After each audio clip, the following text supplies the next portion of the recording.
Hi guys, big breaking news. So KEA ಕಾರ್ಯನಿರ್ವಾಹಕಿ ನಿರ್ದೇಶಕಿಯಾದಂಥ ರಮ್ಯಾ ಅವರನ್ನ ವರ್ಗಾವಣೆ ಮಾಡಲಾಗಿದೆ. ಸೊ ಕೆಇಎ ಇಡಿ ಹುದ್ದೆಯಿಂದ ರಮ್ಯಾ ಅವರನ್ನ ವರ್ಗಾವಣೆ ಮಾಡಿ ರಾಜ್ಯ ಸರ್ಕಾರ ಆದೇಶ ಹೊರಡಿಸಲಾಗಿದೆ. ಸೊ ಕಾರಣ ಏನಪ್ಪಾ ಅಂತಂದ್ರೆ ಸಿಟಿಯಲ್ಲಿ ಏನು 50ಕ್ಕೂ ಹೆಚ್ಚು ಪಠ್ಯೇತರ ಪ್ರಶ್ನೆ ವಿಚಾರವಾಗಿ ಒಂದು ಆರೋಪವಿತ್ತು. ಸೊ ಆ ಒಂದು ವಿಚಾರವಾಗಿ ವರ್ಗಾವಣೆ ಮಾಡಲಾಗಿದೆ. ಸೊ ಈ ಕುರಿತು ಒಂದು ಪತ್ರಿಕೆಯಲ್ಲಿ ಪ್ರಕಟಣೆ ಕೂಡ ಬಂದಿತ್ತು. ಸೊ ಏನಪ್ಪಾ ಅಂದ್ರೆ ನೋಡಿ, ಪಠ್ಯದಲ್ಲಿದ್ದ 51 ಪ್ರಶ್ನೆ ಸಿಇಟಿ ಭಾರಿ ಗೊಂದಲ. ಸೊ ಪೋಷಕರು, ಶಿಕ್ಷಕರು, ವಿದ್ಯಾರ್ಥಿಗಳ ಆಕ್ರೋಶ, ಕೆಇಎ ವಿರುದ್ಧ ತನಿಖೆ, ಮರುಪರೀಕ್ಷೆಗೆ ಆಗ್ರಹ. ಏನು ಒಂದು 50ಕ್ಕೂ ಹೆಚ್ಚು ಸಿಲೆಬಸ್ ನಲ್ಲಿ ಇಲ್ಲದ ಪ್ರಶ್ನೆಗಳನ್ನು ಕೇಳಿದೆ ಎಂದು ವಿದ್ಯಾರ್ಥಿಗಳು ಆಕ್ರೋಶ ಕೂಡ ವ್ಯಕ್ತಪಡಿಸಿದ್ರು.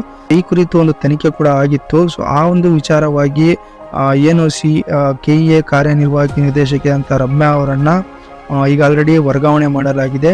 ಸೊ ಅವರ ಒಂದು ಜಾಗದಲ್ಲಿ ಹೊಸದಾಗಿ ಕೆಇಎ ಕಾರ್ಯನಿರ್ವಾಹಕ ನಿರ್ದೇಶಕರಾಗಿ ಪ್ರಸನ್ನ ಹೆಚ್ ಅವರನ್ನು ಕೂಡ ನೇಮಕ ಮಾಡಲಾಗಿದೆ. ಸೊ ಅದು ಹೊಸದಾಗಿ ಒಂದು ಇಡಿ ಆಗಿ ಕಾರ್ಯನಿರ್ವಾಹಕ ನಿರ್ದೇಶಕರಾಗಿ ಒಂದು ಪ್ರಸನ್ನ ಕುಮಾರ್ ಅವರನ್ನು ಕೂಡ ನೇಮಕ ಮಾಡಲಾಗಿದೆ. ಸೊ ನೋಡಿ ಫ್ರೆಂಡ್ಸ್, ಯಾವುದೇ ಏನೇ ಆಗಲಿ ಕೆಇನಲ್ಲಿ ಇತ್ತೀಚೆಗೆ ಅಕ್ರಮಗಳ ಸುರಿಮಳೆನೇ ಆಗ್ತಾ ಇದೆ. ಸೊ ರೀಸೆಂಟ್ ಆಗಿ FDA ಹಾಗೂ SDA ನಲ್ಲೂ ಒಂದು ಅಕ್ರಮ ನಡೆದಿತ್ತು. ಅದೇ ರೀತಿ CET ಎಕ್ಸಾಮ್ ನಲ್ಲೂ ಕೂಡ ಒಂದು ಅಕ್ರಮ ನಡೆದಿತ್ತು. ಸೊ ಆ ಒಂದು ವಿಚಾರವಾಗಿ ಏನು ರಮ್ಯಾ ಅವರನ್ನ ಈಗ ಆಲ್ರೆಡಿ ವರ್ಗಾವಣೆ ಮಾಡಲಾಗಿದೆ. ಸೊ ನೋಡಿ ಫ್ರೆಂಡ್ಸ್, ಈ ಒಂದು ಅಪ್ಡೇಟ್ ನಮ್ಮ ಚಾನಲ್ ಮೊದಲೇದಾಗಿ ಈ ಒಂದು ಅಪ್ಡೇಟ್ ನಿಮಗೆ ತಿಳಿಸ್ತಾ ಇದ್ದೀವಿ.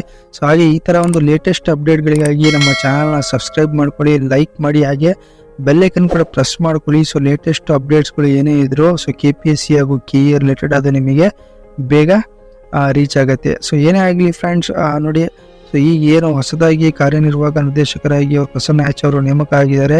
ಸೊ ಇವರ ಒಂದು ಸಮ್ಮುಖದಲ್ಲಿ ಕೆಇನಲ್ಲಿ ಒಂದು ಯಾವುದೇ ರೀತಿಯ ಒಂದು ನೇಮಕಾತಿ ಆಗಿರಲಿ, ಅದರಲ್ಲಿ ಅಕ್ರಮ ನಡೆಯದಂತೆ ಪಾರದರ್ಶಕವಾಗಿ ಒಂದು ನೇಮಕಾತಿಗಳನ್ನು ನಡೆಯಲಿ.